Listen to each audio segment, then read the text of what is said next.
So if this is what a mob looks like, when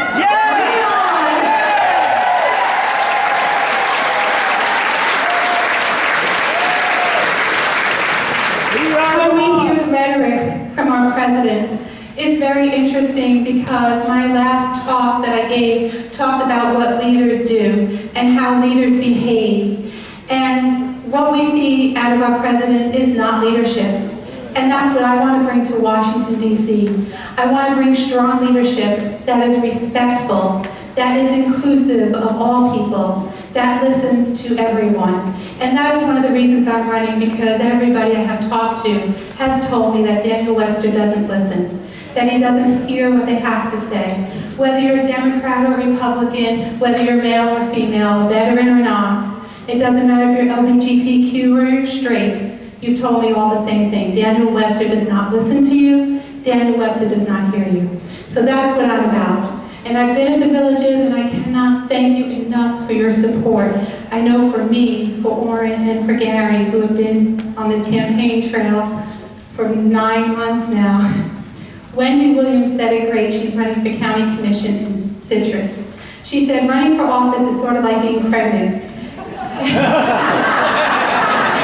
So Gary and Orrin, you know now. She said, everybody has advice for you, and most of it you don't want. But this has been such a wonderful experience, and everybody who wants to help out on the campaign, because we have gotten so many emails lately, how can I help, how can I help? And at this point, with the amount of days, 25 days is it? 24 days, we're heading everybody straight to the local DEC office for whatever county you live in, because we need to get out the vote. Unfortunately, my name is not Taylor Swift, and I did not get 65,000 more registrants here. But we see the power of the people when we get out to vote. And how do we make people aware? We make them aware through canvassing, through talking to them, through phone banking, through the postcards that you all have written. Our campaign will have written, not me, 18,000 personal postcards.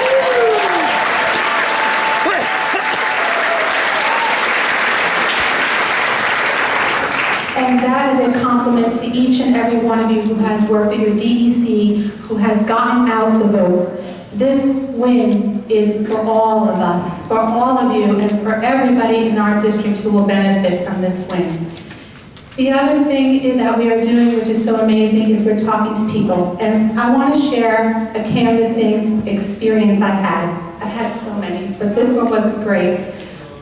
We were at Citrus County, and we were at an apartment building, which is Section 8 housing for seniors. So it's a government-funded housing, and it's helping low-income housing. We were going to every building, so we hit like 100 doors that day. And we were walking down the hall, and this lady comes out of her apartment, and we're all decked out. We've got our Democratic stuff, our bags, and we're carrying the stuff. She sees us, and she goes, "You're Democrats!" And she hauls out on us, just, ugh. So I let her go, right? And then I said, "Hi, my name is Dana Cottrell. It's very nice to meet you." Just let everything she said go. And she's like taken aback. She didn't expect that, right? That's not, they expect that fight. Don't give it to them. And I started to talk to her. I said, "I don't know anything about the president or the Senate. I'm running for Congress. So these are the ways that I can help you. These are the issues that Congress deals with." I said, "Can you tell me issues that are important to you? And I will tell you where I stand on those issues." So she started to talk to me about Social Security, and I told her where I stood on that. And she started to talk to me about her issues with health care, and the issues with housing and affordable housing, and how her rent keeps going up, and her issue with her washer and dryer, which was really interesting though, how the landlord can charge rent based on water usage and electric usage and how much your bill is there, and then how much they can charge. So the landlord had to put washer and dryers in the unit because it would have increased their electric and water bill, which would have decreased the amount he could charge each unit for rent. Fascinating conversation.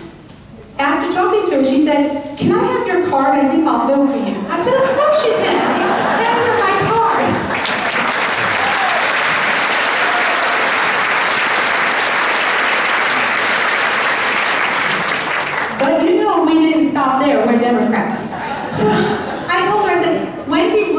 lives in your county, and she's running for county commission. County commission impacts your life every day. Can you tell me more of your issues, and I'll tell you where Wendy stands. I talked to her about Wendy. Can I have her card too? Sure, you can have Wendy's card. Here it is. So at the end of the conversation, I'd given her every single card in that bag. And she was voting for everybody in that bag, but she just didn't want that bag. And that was the issue. She didn't want the bag. I get home that evening, and I'm going through my emails, and I get this email, and it's from a lady named Ellen, who said, I talked to our activities director, and I want you to come and speak to all the residents of our housing unit. And I was like, well, that's wonderful. Well, who is Ellen? I don't remember Ellen. I'm like, it's not the lady who invited us in and sat with us for a half hour.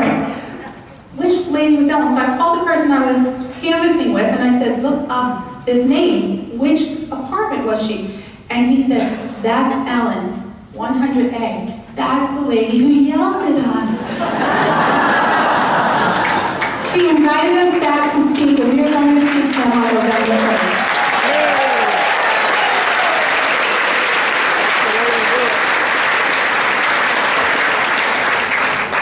I don't know when I said it before, but my belief is approach with love. And when I started this, my first palm card said, give me 2 years and I'll change the world. And everybody said, oh, that's corny, that's wacky, you can't put that on there. And I got great advice from Mike Hardy the other night, my campaign manager. And it was about a conversation that I had. I wasn't sure if I did it well or if it came out right. And he said, you gotta follow your heart. And I loved that advice. Because at the end of the day, we have to go home and look at ourselves in the mirror. And we have to say, did we follow our heart? Did we do it right? We can be a mob, but we can do it the right way.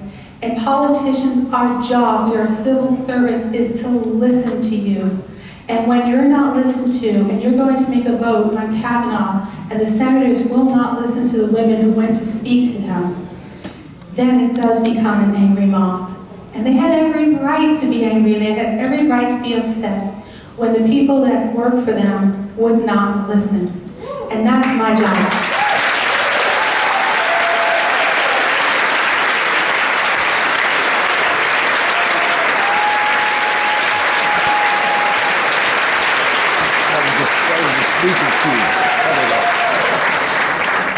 I look around the room and see so many faces that I didn't know months ago. And now you are all part of my family. So thank you to Sumter County, Marion County, Lake County, because you're all part of the villages. We appreciate you more than you could ever know. Get out the vote, help your DECs, make some phone calls, canvass, write some more letters and postcards. We appreciate each and everything you do. And let's bring it home on November 5th.